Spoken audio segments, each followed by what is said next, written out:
प्रिय विद्यार्थियों, नमस्कार। मैं आपका अध्यापक आनंद कुमार शुक्ल हूँ।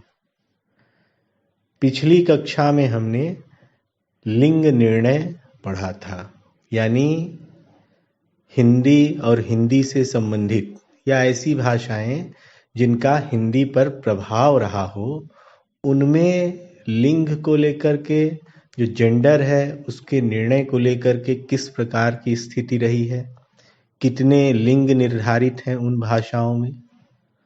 और हिंदी में जब हम लिंग की बात कहते हैं तो उसमें वे दो लिंग जो हिंदी में निर्धारित हैं, यानी स्त्रीलिंग और पुल्लिंग, उन लिंगों का निर्धारण कैसे होता है या हम यह निर्णय कैसे लेते हैं कि यह शब्द या यह संज्ञा स्त्रीलिंग है अथवा यह शब्द या यह संज्ञा पुल्लिंग। उसके बाद हमने विविध शब्दों का अध्ययन किया था, या जो शब्दों का वर्गीकरण है उस वर्गीकरण के आधार पर जाना था कि किस प्रकार से कौन सा वर्ग या वर्ग के कौन से सदस्य, शब्द सदस्य स्त्रीलिंग है और कौन से शब्द सदस्य पुल्लिंग है। आज हम जो पढ़ने जा रहे हैं उसका संबंध लिंग परिवर्तन के नियमों से है। लिंग परिवर्तन के नियम यानी कोई शब्द हो तो उसमें कुछ परिवर्तन करके या कोई प्रत्यय जोड़ करके हम उस शब्द को स्त्रीलिंग से पुल्लिंग और पुल्लिंग से स्त्रीलिंग बना सकते हैं। और यह बहुत ही आसान प्रक्रिया है और आसान होने के साथ साथ अत्यंत व्यावहारिक है। यानी व्यावहारिक जीवन में आप इन नियमों का लगातार उपयोग करते हैं। कई बार आप नहीं जानते कि ये नियम है, उसके बावजूद चूंकि यह आपकी मातृभाषा है, इसलिए इन नियमों के संस्कार परंपरा के तौर पर आपके मन में पहले से ही पड़े हुए होते हैं और उन परंपराओं का निर्वाह करते हुए आप जानते हुए भी और बहुधा अनजाने में भी इन नियमों का प्रयोग करते हैं। लेकिन एक भाषा के विद्यार्थी के तौर पर आज हम उन नियमों को सुगठित तौर पर समझने का यत्न करेंगे। अब देखते हैं पुल्लिंग से स्त्रीलिंग बनाने के कतिपय नियम। और ध्यान दीजिएगा कि जब हम पुल्लिंग से स्त्रीलिंग बनाने के कतिपय नियम कह रहे हैं तो उसमें आप स्त्रीलिंग से पुल्लिंग भी बना सकते हैं। यानी अगर जो प्रोसेस स्त्रीलिंग से पुल्लिंग बनाने या पुल्लिंग से स्त्रीलिंग बनाने में यूज हो रहा है, अगर उसका उल्टा कर दिया जाए, उस पूरी की पूरी प्रक्रिया को उलट दिया जाए, तो हमें पुल्लिंग से स्त्रीलिंग और स्त्रीलिंग से पुल्लिंग भी प्राप्त होने लगेगा। इसलिए यह ध्यान रखना चाहिए कि आज जिस प्रक्रिया की हम चर्चा कर रहे हैं वह प्रक्रिया उभयगामी है, उसका संचरण एक तरफ नहीं। यानी ऐसा नहीं है कि आप केवल पुल्लिंग से स्त्रीलिंग शब्द निर्मित कर सकते हैं, आप स्त्रीलिंग से पुल्लिंग शब्द भी निर्मित कर सकते हैं। और इस प्रकार से यह जो लिंग परिवर्तन की प्रक्रिया है, ये जो नियम है, ये उभयगामी नियम है, दोनों तरफ संचरित होते हैं और समान भाव, समान अधिकार से संचरित होते हैं। अब आप अलग अलग नियमों को उदाहरणों के माध्यम से समझेंगे। पहला और बहुत सामान्य नियम है, शब्दांत का जो अ है उसको आ में परिवर्तित करके, यानी अकारांत को आकारांत में परिवर्तित कर दिया जाए। जैसे छात्र, छात्र है तो छात्रा, वृद्ध, वृद्ध है तो वृद्धा, पूज्य, पूज्य है तो पूज्या, या अनुज, अनुज है तो अनुजा। अब आप ध्यान दीजिए कि यहाँ पर जो अकारांत है, अंत में अ आ रहा है, उसे आकारांत बना दिया जा रहा है और इस प्रकार से शब्द पुल्लिंग से स्त्रीलिंग हो जा रहा है। अनुज से अनुजा, अब मैंने आपसे पहले ही बताया कि यह उभय मार्गी, दोनों तरफ संचरण करने वाला नियम है, एक तरफ प्रवाह नहीं है इस नियम का। यानी आप जिस प्रकार जिस नियम का पालन करते हुए अनुज से अनुजा की निर्मित कर रहे हैं, यदि उस नियम को, उस प्रक्रिया को उल्टा करें तो आपको स्त्रीलिंग से पुल्लिंग शब्द प्राप्त हो जाएगा। आप अनुजा से यानी अकारांत शब्द से अकारांत शब्द की ओर संचरण कर जाएं। प्रारंभ में आपने क्या किया? अकारांत से आकारांत की ओर संचरण किया। अब यहां पर मैं क्या कह रहा हूं? आकारांत से अकारांत की ओर संचरण करने पर आपको स्त्रीलिंग से पुल्लिंग शब्द प्राप्त हो जाएगा। जैसे आप अनुजा को अनुज लिखें तो अनुजा हुआ स्त्रीलिंग और अनुज हुआ पुल्लिंग। यह पहला नियम हुआ। दूसरा नियम भी उतना ही आसान है और बिल्कुल आप उसको लोक व्यवहार में देख सकते हैं। जो अकारांत है उसको ईकारांत में परिवर्तित करना, यानी जो शब्द के अंत में अ आ रहा है उसको ई में परिवर्तित कर देना। उदाहरण के लिए देव, और देव पुल्लिंग है, उसका स्त्रीलिंग ईकारांत कर देने पर प्राप्त होगा देवी। पुत्र, इस पुत्र में अकारांत है जो कि और पुल्लिंग है, इसमें ईकारांत कर देने पर अंत को आपको क्या प्राप्त होगा? पुत्री।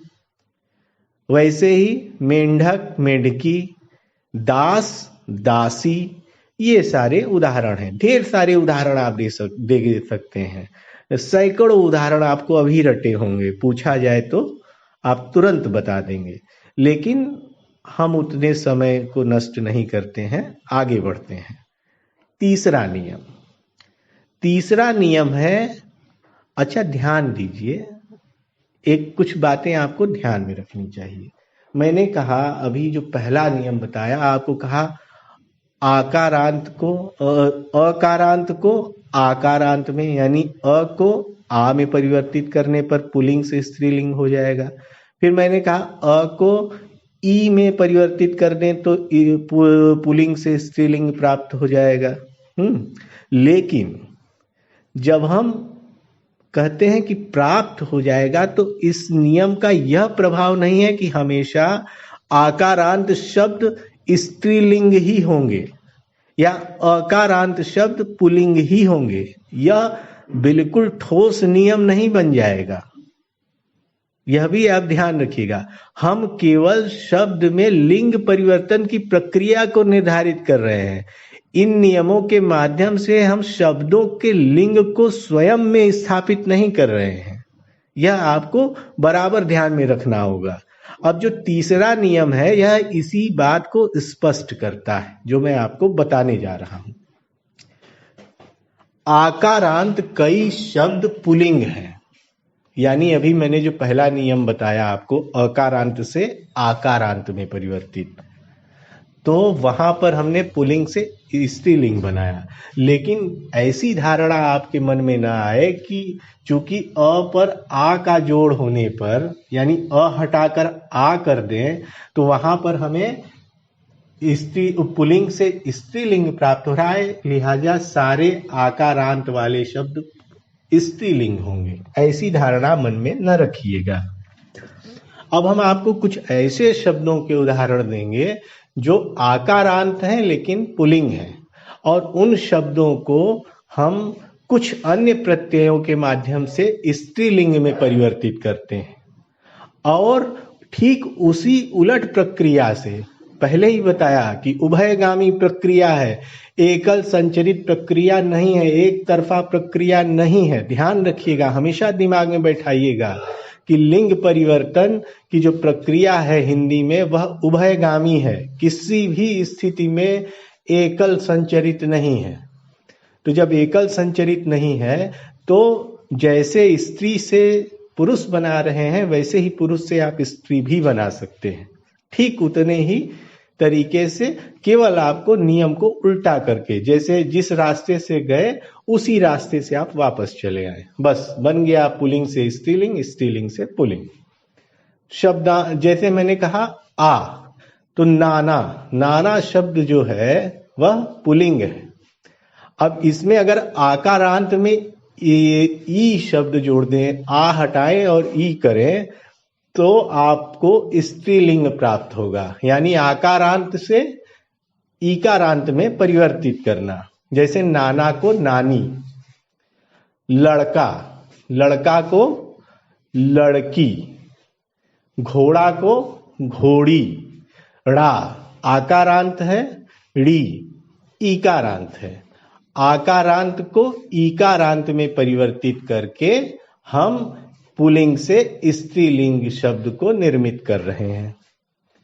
रस्सा, रस्सी, चाचा, चाची है। इस तरीके से ढेरों शब्द हैं। मैं फिर कह रहा हूं कि अभी आपसे पूछा जाए तो आप अभी यहीं कक्षा में बैठे बैठे सैकड़ों शब्द बता सकते हैं। अब फिर मैं आता हूं आकारांत पे ही। केवल ई जोड़ करके नहीं बनाएंगे, आकारांत में इया जोड़ते हैं तो वहां से भी हमको स्त्रीलिंग शब्द की उत्पत्ति होती है, स्त्रीलिंग शब्द प्राप्त होता है। जैसे चूहा, चूहा से क्या होगा? चूहिया। डिब्बा, डिब्बा से क्या शब्द प्राप्त हो जाएगा स्त्रीलिंग? डिबिया। गायक, गायिका। बहुत सारे शब्द हैं, आपके मन में खुद ढेर सारे उदाहरण चल रहे होंगे, यह तो मुझे समझ में आता है। तो इसलिए नियम पर ध्यान दें, क्योंकि आपकी मातृभाषा हिंदी है, इसलिए आप हिंदी के ढेर सारे शब्दों से स्वतः परिचित हैं। और जैसे ही हम नियम कहेंगे तो तुरंत आपके दिमाग में क्लिक करेगा कि हाँ, यह नियम इन शब्द परिवर्तनों पर लागू होता है। हम इस तरीके से इन शब्दों को पुल्लिंग से स्त्रीलिंग और स्त्रीलिंग से पुल्लिंग में परिवर्तित करते ही रहते हैं।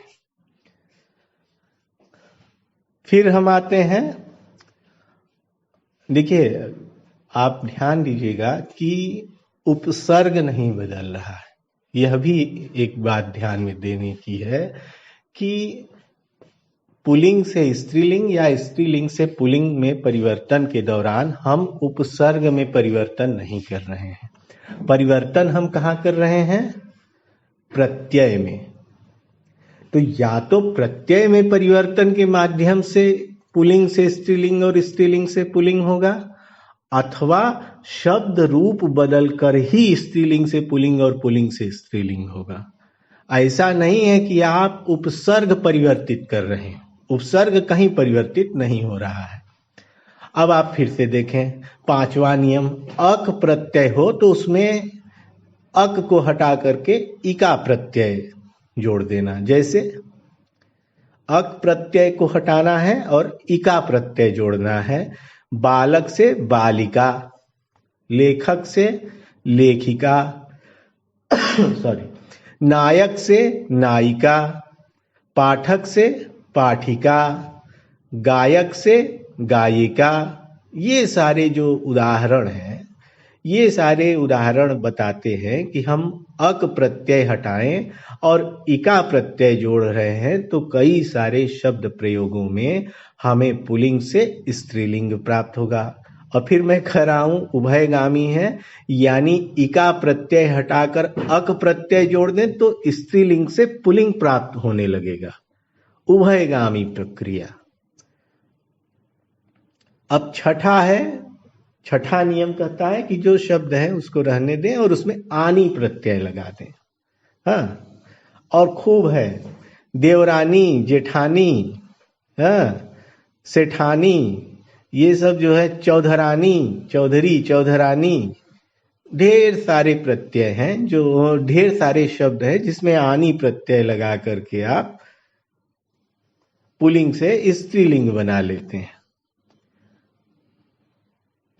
अब देखिए कई जगह नी प्रत्यय लगा दिया जाता है। जो सातवां नियम है वह यही है कि बहुत शब्द वही रहेगा, और पीछे नी शब्द जोड़ दिया और उससे आप स्त्रीलिंग प्राप्त कर लेते हैं। जैसे अच्छा नी और माफी चाहूंगा, जो नी है इस पर आपको ध्यान देना है कि कोई शब्द नहीं बदल रहा है। शब्द जो मूल शब्द था पुल्लिंग का वह जस का तस था, आपने केवल पीछे से नी प्रत्यय जोड़ा है। जैसे शेर, अब शेर वही रह गया, शेर नी जोड़ दिया पीछे से। हमने कहा मोर, तो मोर और पीछे से जोड़ा नी, मोर नी।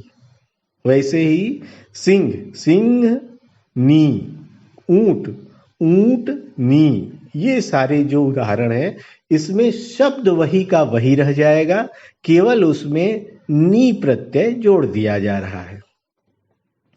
अब नी के साथ साथ इनी, जो मान लिया कई हैं जो, अच्छा मैंने एक चीज और कहा कि यह केवल लिंग परिवर्तन के नियम है, लिंग निर्धारण के नियम नहीं है। बार बार ध्यान दीजिएगा, ऐसा नहीं होगा कि आप कहें कि नहीं ईकारांत है इसलिए स्त्रीलिंग ही होगा, नहीं आकारांत है इसलिए स्त्रीलिंग ही होगा, नहीं, ऐसा आप दावे के साथ नहीं कह सकते हैं। यह मात्र लिंग परिवर्तन के नियम है, लिंग निर्धारण के नियम नहीं है। यह हमेशा अपने दिमाग में रखिएगा।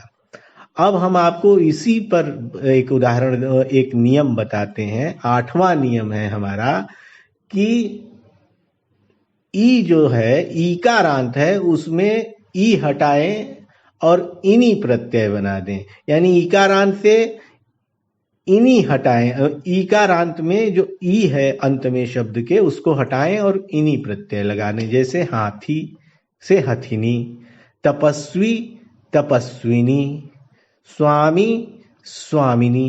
ध्यान दीजिएगा, ईकारांत है लेकिन वे शब्द पुल्लिंग हैं। मैं फिर बार बार कहूंगा आपसे कि आप यही ध्यान में रखें कि ये लिंग परिवर्तन के नियम हैं, लिंग निर्धारण के नियम नहीं हैं। इसी तरीके से इन प्रत्यय लगा करके भी आप पुल्लिंग से स्त्रीलिंग बना सकते हैं। जैसे माली से मालिन है, सुनार है तो सुनारिन, और पंडित है उसमें कई हैं, पंडित वाला तो बाद में भी बताता हूं आपको। हाँ, पंडित वाला आया तो 10वां नियम आप सुनिए, उसमें पंडित पंडिताइन कैसे है, आइन प्रत्यय लगा दिया। हाँ, आइन पद्धति प्रत्यय लगाया कैसे कि पंडित पंडिताइन, चौधरी चौधराइन, ठाकुर ठाकुराइन। ये सब लोक व्यवहार के शब्द हैं, खूब आपको मिलेंगे, खूब आप लोग मिलेंगे कि आप लोग खुद यूज करते होंगे। फिर अब देखिए, कई बार गुणबोधक शब्दों को भी परिवर्तित किया जाता है।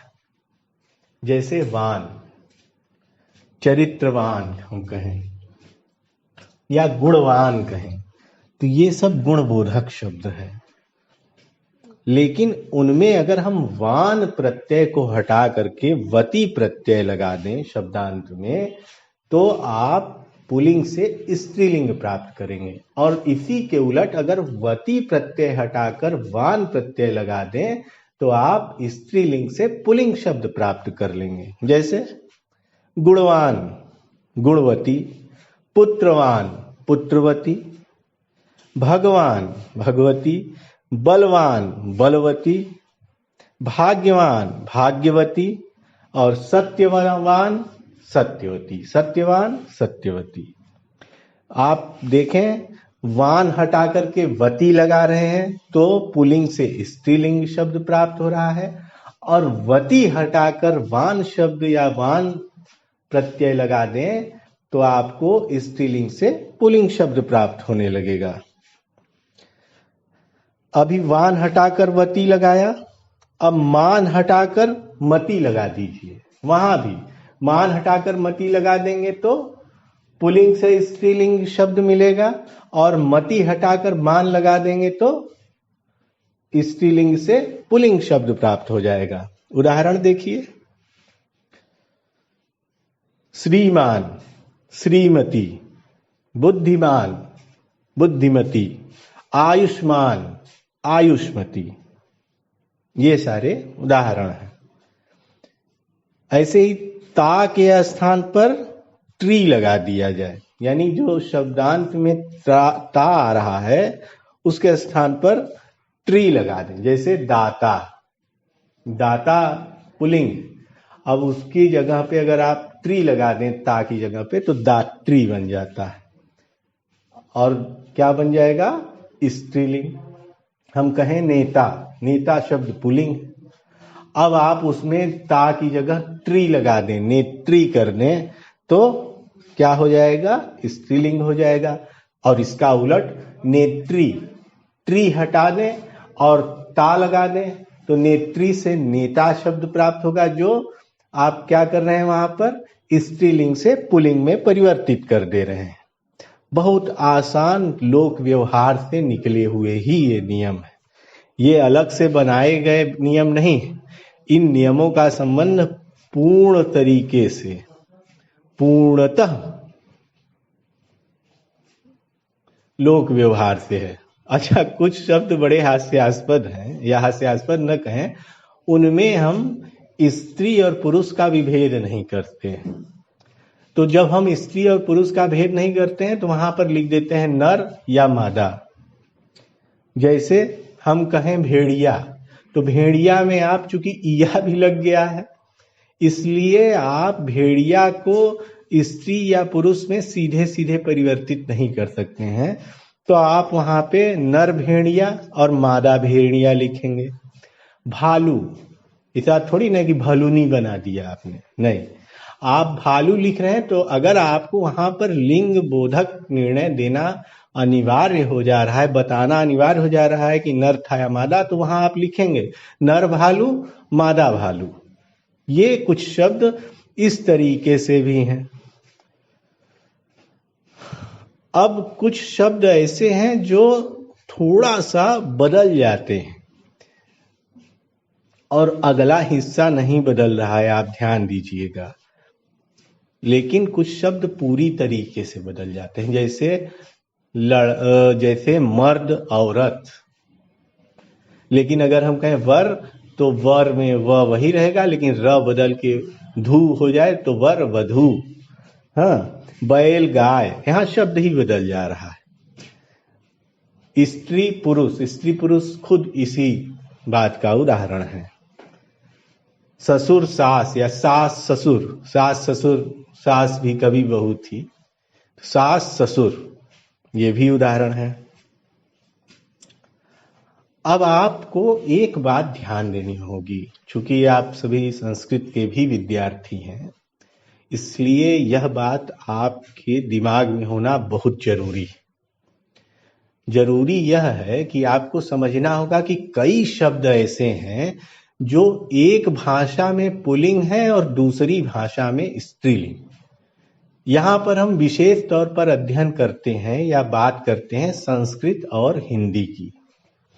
संस्कृत के कई शब्द ऐसे हैं या हिंदी के कई शब्द ऐसे हैं जो संस्कृत में पुल्लिंग है और हिंदी में स्त्रीलिंग, या हिंदी में स्त्रीलिंग है, हिंदी में पुल्लिंग है और संस्कृत में स्त्रीलिंग। यानी भाषा बदलते ही उनका लिंग बोध बदल जा रहा है।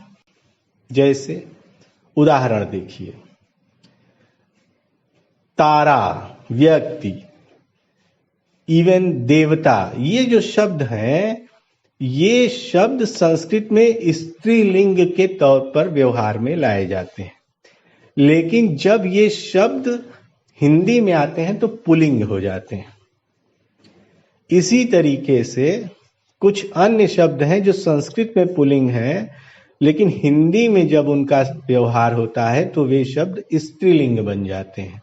जैसे आत्मा, बूंद, देह, बाहु, ये सारे शब्द संस्कृत में पुल्लिंग शब्द हैं, लेकिन हिंदी में आते ही ये शब्द स्त्रीलिंग में परिवर्तित हो जाएंगे। अच्छा, कई शब्द ऐसे हैं जो परिवर्तित करके पुल्लिंग बनाए जाते हैं संस्कृत में, लेकिन उन शब्दों का जब हम वही तत्सम रूप हिंदी में प्रयुक्त करते हैं तो वे स्त्रीलिंग हो जाते हैं।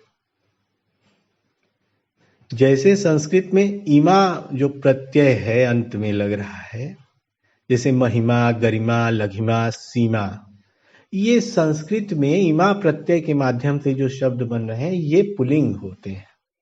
लेकिन हिंदी में जब आप इन्हीं शब्दों को प्रयोग में लाते हैं तो ये सारे तत्सम शब्द, सारे के सारे तत्सम शब्द स्त्रीलिंग बन जाते हैं। गरिमा, आप गरिमा को हिंदी में पुल्लिंग में के तौर पर नहीं यूज करते हैं। आपकी गरिमा क्या है, आपकी सीमा क्या है, भगवान की महिमा अपरंपार है, भगवान का महिमा अपरंपार है नहीं कहते हैं। जबकि यही महिमा शब्द जो इमा प्रत्यय लगा करके बना है, यदि संस्कृत में प्रयुक्त होगा तो पुल्लिंग के तौर पर प्रयुक्त होगा। ऐसे ही और भी हैं, जैसे अप्रत्यय अगर लगा के बहुत सारे शब्द बन रहे हैं संस्कृत में, वे पुल्लिंग है लेकिन हिंदी में आके स्त्रीलिंग हो जा रहे हैं। जैसे जय, विजय, पराजय, आपकी पराजय, आपकी जय, भगवान की जय हो, तुम्हारी विजय हो। तो विजय संस्कृत में पुल्लिंग है, प्रत्यय लग रहा है अंत में, लेकिन हिंदी में स्त्रीलिंग है। यह भी आपको ध्यान देना चाहिए।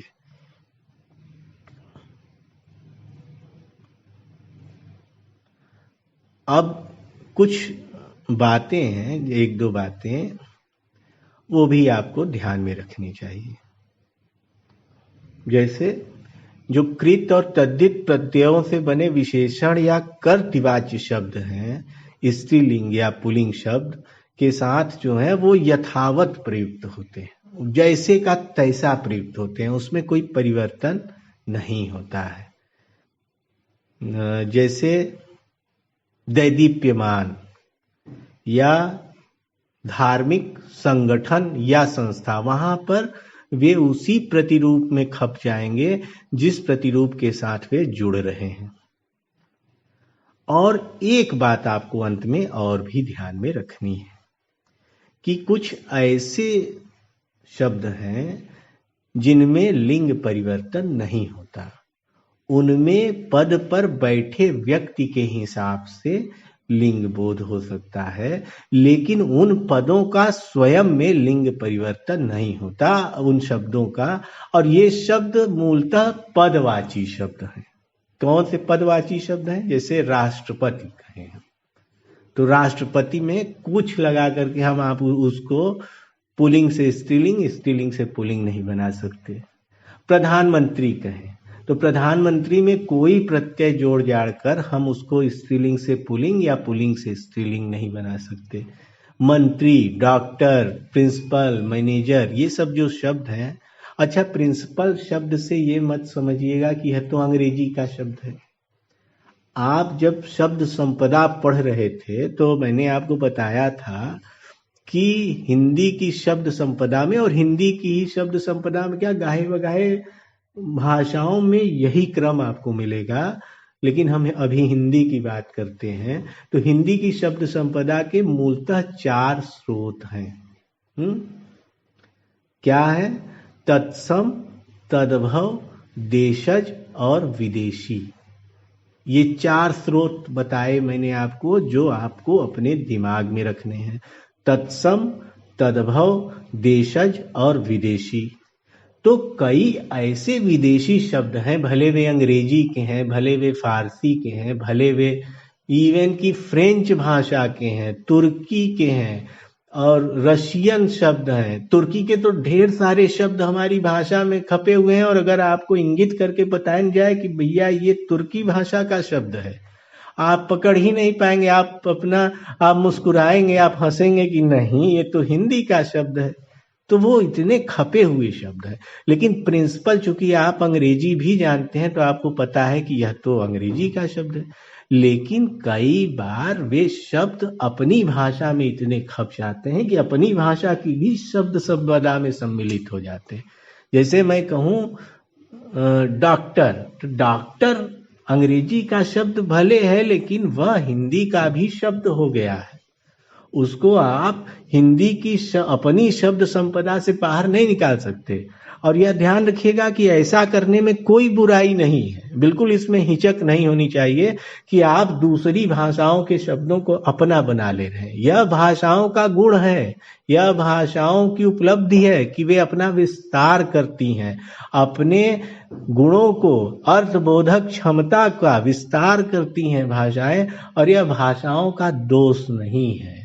इसे कभी आप भाषाओं के दोष में परिगणित मत कीजिएगा। उदाहरण के लिए, आज से 300 वर्ष पहले अंग्रेजी बहुत विकसित भाषा नहीं थी। अंग्रेजी के सामने फ्रेंच भाषा थी जो अंग्रेजी के मुकाबले बहुत ज्यादा विकसित भाषा थी। लेकिन अंग्रेजी ने ढेर सारे शब्द अपने आसपास की भाषाओं से लिए, उधार लिए भी नहीं कहना चाहिए, उन शब्दों को उसने अपना बना लिया। आप कोई टेक्निकल टर्म पढ़ने जाएं तो आप पाएंगे कि उन टर्म्स का संबंध तो ग्रीक और लैटिन भाषाओं से है। उन शब्दों को अंग्रेजी ने ले लिया। बहुत सारे शब्द इटालियन भाषा से हैं। आपको उदाहरण दूं, बैंक। बैंक शब्द अंग्रेजी का मूलतः है ही नहीं। बैंक शब्द तो इटालियन शब्द है बैंको, उससे आया हुआ या उससे परिवर्तित हुआ बैंको, बैंक शब्द है। अंग्रेजी में बाकायदा एक प्रक्रिया चलती है हॉब्सन जॉब्सन की। हॉब्सन जॉब्सन यानी जो दूसरी भाषा का शब्द है उसको अपनी भाषा में अपने प्रतिरूप में ढाल लेना, और यह किसी भाषा का बहुत महत्वपूर्ण गुण है। इसके माध्यम से कोई भी भाषा अपनी अर्थ क्षमता का विस्तार करती है। क्या आपको नहीं लगता कि हमारी अपनी भाषा को, हमारी अपनी हिंदी को अर्थ विस्तार करने की बहुत अधिक आवश्यकता है? हमारी अपनी हिंदी इतनी सरल हो कि उस हिंदी में हम दुनिया के प्रत्येक विषय को अभिव्यक्त कर पाएं और उसमें उस विषय उसको हिंदी के माध्यम से उच्च शिक्षा दे सकें। इसलिए दूसरी भाषाओं से जिन शब्दों को हिंदी ने आग्रह पूर्वक ग्रहण कर लिया है, उन शब्दों के मूल स्वरूप को भले आप समझें कि हमने इनका ग्रहण बाहर से किया, लेकिन उनसे परायापन न रखें। उन शब्दों को भी अपना ही माने और व्यवहार में लाते रहें। कोई दिक्कत नहीं है। अर्थ सामंजस्य बढ़ेगा भाषा का, तो भाषा विकसित होगी तो हम विकसित होंगे। इसलिए भाषा का कल्याण हमारा कल्याण है, यह समझते हुए अपनी भाषा का कल्याण कीजिए। इस कक्षा में इतना ही। धन्यवाद।